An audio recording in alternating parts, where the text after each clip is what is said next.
রংপুরে নিহত কোটা আন্দোলনকারী শিক্ষার্থী আবু সাঈদের একটি ফেসবুক পোস্ট ভাইরাল হয়েছে। সোমবার সকালে তিনি ফেসবুকে ওই পোস্ট দিয়েছিলেন। এর একদিন পরই নিহত হন আবু সাঈদ। তিনি বেগম রোকেয়া বিশ্ববিদ্যালয়ের ইংরেজি বিভাগের 12তম ব্যাচের শিক্ষার্থী ছিলেন।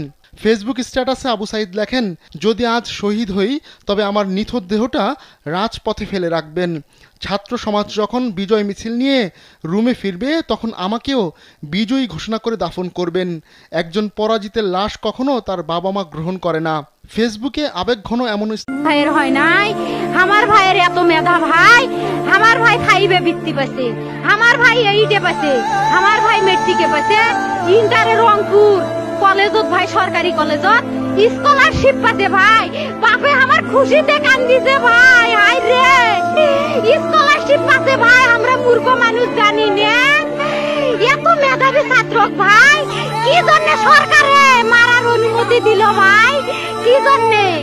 আমার ভাই রোকেয়া ভার্সিটি ইংলিশ সাবজেক্ট নিয়ে অনার্স করলো ভাই, 4 বছর হয়েছে ভাই।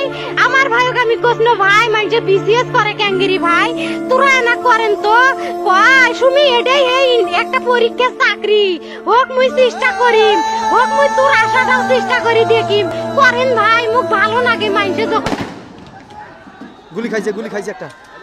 এই জন্য ফিরে এসেছে আবারও ভাষা আন্দোলন কিংবা ৭১-এর যুদ্ধ। পুলিশের সামনে বুক চেতিয়ে যেভাবে মৃত্যুর কোলে ঢলে পড়লেন বেরোবির আবু সাঈদ, তাই জানাবো এখন আপনাদের। কোটা আন্দোলনকারীদের সঙ্গে সংঘর্ষে পুলিশের গুলিতে রংপুরের বেগম রোকেয়া